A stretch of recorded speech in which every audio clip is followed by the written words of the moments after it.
ನಮಸ್ಕಾರ ವೀಕ್ಷಕರೇ, ಸಮಾಜ ಯೂಟ್ಯೂಬ್ ಚಾನಲ್ಗೆ ನಿಮ್ಮೆಲ್ಲರಿಗೂ ಸ್ವಾಗತ ಸುಸ್ವಾಗತ. ಚಿನ್ನ ಅಂದರೆ ಯಾರಿಗೆ ತಾನೇ ಇಷ್ಟ ಇಲ್ಲ ಹೇಳಿ. ಅದರಲ್ಲೂ ನಮ್ಮ ಭಾರತೀಯ ಹೆಣ್ಣು ಮಕ್ಕಳಿಗೆ ಚಿನ್ನ ಅಂದರೆ ಬಹಳ ಅಚ್ಚುಮೆಚ್ಚು. ಚಿನ್ನದ ಬೆಲೆ ಎಷ್ಟೇ ಗಗನಕ್ಕೇರಿದ್ರೂ ಅದನ್ನು ಕೊಳ್ಳುವವರ ಸಂಖ್ಯೆ ದಿನೇ ದಿನೇ ಹೆಚ್ಚಾಗ್ತಾನೇ ಇದೆ. ಈ ಒಂದು ವಿಡಿಯೋದಲ್ಲಿ ಚಿನ್ನ ಎಲ್ಲಿ ಸಿಗುತ್ತೆ, ಇದನ್ನು ಹೇಗೆ ತಯಾರಿಸ್ತಾರೆ, ಇದರ ಬೆಲೆ ಯಾಕೆ ದಿನೇ ದಿನೇ ಹೆಚ್ಚಾಗ್ತಾನೇ ಇದೆ ಅಂತ ನೋಡೋಣ. ಚಿನ್ನ ಹೇಗೆ ತಯಾರಾಗುತ್ತೆ ಅಂತ ನೋಡಿದಾಗ ವಿಜ್ಞಾನಿಗಳ ಪ್ರಕಾರ ನಕ್ಷತ್ರಗಳ ಒಳಗಿನ ತೀವ್ರವಾದ ಪರಮಾಣು ಸಮ್ಮಿಲನಗಳ ಪ್ರಕ್ರಿಯೆಯಿಂದ ರೂಪುಗೊಳ್ಳುತ್ತೆ.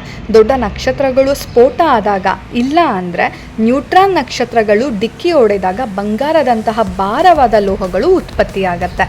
ಉಲ್ಕೆಗಳ ಮೂಲಕ ಕೂಡ ಚಿನ್ನ ಉತ್ಪತ್ತಿಯಾಗತ್ತೆ ಅಂತ ಹೇಳಲಾಗಿದೆ. ಸುಮಾರು 4 ಬಿಲಿಯನ್ ವರ್ಷಗಳ ಹಿಂದೆ ಭೂಮಿ ಕರಗಿದ ಸ್ಥಿತಿಯಲ್ಲಿದ್ದಾಗ ಬಾಹ್ಯಾಕಾಶದಿಂದ ಅಪ್ಪಳಿಸಿದಂತಹ ಉಲ್ಕೆಗಳು ಚಿನ್ನವನ್ನು ಭೂಮಿಗೆ ಹೊತ್ತು ತಂದಿದೆ ಅಂತ ಹೇಳಲಾಗಿದೆ. ಚಿನ್ನವು ತೂಕದಲ್ಲಿ ಹೆಚ್ಚಾಗಿರೋದ್ರಿಂದ ಅದು ಭೂಮಿಯ ಕೇಂದ್ರ ಭಾಗಕ್ಕೆ ಸೇರಿಕೊಂಡಿರುತ್ತೆ. ನಂತರ ಜ್ವಾಲಾಮುಖಿ ಚಟುವಟಿಕೆಗಳು ಹಾಗೂ ಭೂಗರ್ಭದ ಬದಲಾವಣೆಗಳಿಂದಾಗಿ ಸ್ವಲ್ಪ ಚಿನ್ನ ಭೂಮಿಯ ಮೇಲ್ಪದರಕ್ಕೆ ಬಂದಿರುತ್ತೆ. ಭೂಮಿಯ ಮೇಲ್ಪದರಕ್ಕೆ ಬಂದಂತಹ ಚಿನ್ನದ ಅದಿರನ್ನು ಗಣಿಗಾರಿಕೆ ಮಾಡೋದ್ರ ಮೂಲಕ ಹೊರತೆಗೆಯಲಾಗಿರುತ್ತೆ. ಹೊರತೆಗೆದ ಚಿನ್ನದ ಅದಿರನ್ನು ಸನೈಡ್ ದ್ರಾವಣದೊಂದಿಗೆ ಸಂಸ್ಕರಿಸಿ ಚಿನ್ನವನ್ನು ಬೇರ್ಪಡಿಸಲಾಗಿರುತ್ತೆ.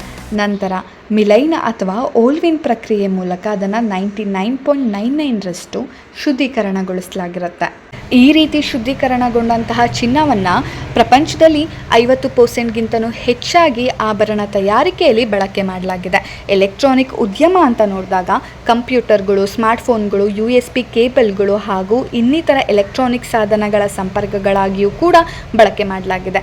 ಇನ್ನು ನಾಣ್ಯಗಳು, ವೈದ್ಯಕೀಯ, ತಂತ್ರಜ್ಞಾನ ಇವುಗಳಲ್ಲಿಯೂ ಕೂಡ ಇದರ ಬಳಕೆ ಪ್ರಮುಖವಾಗಿದೆ. ಇಷ್ಟೆಲ್ಲ ಕ್ಷೇತ್ರದಲ್ಲಿ ಬಳಕೆಯಲ್ಲಿರುವಂತಹ ಈ ಒಂದು ಲೋಹದ ಬೆಲೆ ದಿನೇ ದಿನೇ ಹೆಚ್ಚಾಗ್ತಾನೇ ಇದೆ. ಇದಕ್ಕೆ ರೀಸನ್ ಏನು ಅಂತ ನೋಡಿದ್ರೆ, ಪ್ರಮುಖವಾಗಿ ಅಮೆರಿಕ ಮತ್ತು ಇರಾನ್ ನಡುವಿನ ಸಂಘರ್ಷ.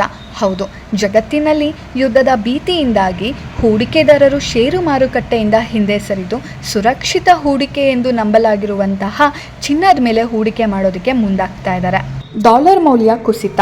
ಹೌದು, ಅಮೇರಿಕನ್ ಡಾಲರ್ ಮೌಲ್ಯ ಕುಸಿದಾಗ ಚಿನ್ನದ ಬೆಲೆ ಹೆಚ್ಚಾಗತ್ತೆ.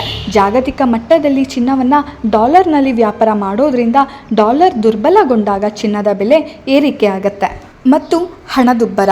ಜಾಗತಿಕವಾಗಿ ಹಣದುಬ್ಬರ ಹೆಚ್ಚಾದಾಗ ಕಾಗದದ ಹಣದ ಮೌಲ್ಯ ಕಡಿಮೆ ಆಗತ್ತೆ. ಹಣದ ಮೌಲ್ಯವನ್ನು ಉಳಿಸಿಕೊಳ್ಳಲು ಜನ ಚಿನ್ನವನ್ನು ಖರೀದಿ ಮಾಡ್ತಾರೆ. ಇದು ಚಿನ್ನದ ಬೇಡಿಕೆಯನ್ನು ಹೆಚ್ಚಿಸೋದಕ್ಕೆ ಕಾರಣ ಆಗುತ್ತೆ. ಇನ್ನು ನಮ್ಮ ಭಾರತದಲ್ಲಿ ಅಂತ ನೋಡಿದಾಗ ಹಬ್ಬಗಳು ಮತ್ತು ಮದುವೆ ಸೀಸನ್ ಅಂತ ಬಂದಾಗ ಚಿನ್ನದ ಬೆಲೆ ಹೆಚ್ಚಾಗತ್ತೆ.